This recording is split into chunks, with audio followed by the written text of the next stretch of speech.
ഇങ്ങനെയുള്ള മനുഷ്യരുള്ളതുകൊണ്ടാണ് ഈ ലോകം മനോഹരമാകുന്നത്, നന്മകൾക്ക് തുടർച്ചകളുണ്ടാകുന്നത്. ഗതാഗതക്കുരുക്കിലകപ്പെട്ട ആംബുലൻസിന് വഴിയൊരുക്കാൻ അതിനു മുന്നേ കയറിയോടിയ ആ പോലീസുകാരി മലയാളിക്ക് അപരിചിതയല്ല. തൃശൂർ സിറ്റി വനിതാ പോലീസ് സ്റ്റേഷനിലെ assistant sub inspector Aparna Lavakumar എന്ന മനുഷ്യസ്നേഹിയെ ഇതിനു മുൻപും നമ്മൾ അറിയുകയും അനുഭവിക്കുകയും ചെയ്തിട്ടുണ്ട്.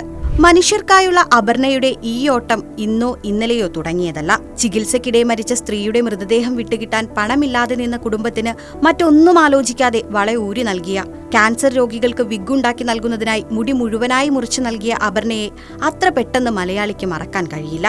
അതേ അപർണ തന്നെയാണ് ഇന്ന് സൈബറിടങ്ങളിൽ വീണ്ടും ചർച്ചയാവുന്നത്. അപർണയ്ക്ക് എങ്ങനെ ഇതൊക്കെ സാധ്യമാകുന്നു എന്നതാണ് പലരും ചോദിക്കുന്നത്.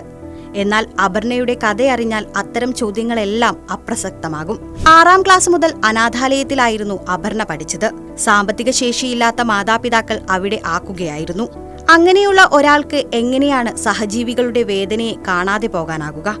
ഒരു പോലീസുകാരിയാകുമെന്ന് അപർണ ഒരിക്കൽ പോലും കരുതിയിരുന്നില്ല. വീട്ടമ്മയായി കഴിഞ്ഞാണ് പരീക്ഷ എഴുതുന്നതും പോലീസിലേക്ക് സെലക്ഷൻ കിട്ടുന്നതും. 2002 അപർണ കേരള പോലീസിലെത്തുന്നത്. തുടർന്നുള്ള പോലീസ് ജീവിതം അപർണയ്ക്ക് യഥാർത്ഥ പൊതുസേവനത്തിൻ്റെത് തന്നെയായിരുന്നു. 2009 അപർണ ആദ്യമായി വാർത്തകളിൽ നിറയുന്നത്. അന്നായിരുന്നു അപർണ എന്ന മനുഷ്യസ്നേഹത്തെ മനസ്സുകളിലേക്ക് അടുപ്പിച്ചത്. പിന്നീട് ഇന്നാണ് അപർണ ലവകുമാർ എന്ന പേര് കേൾക്കുന്നത്.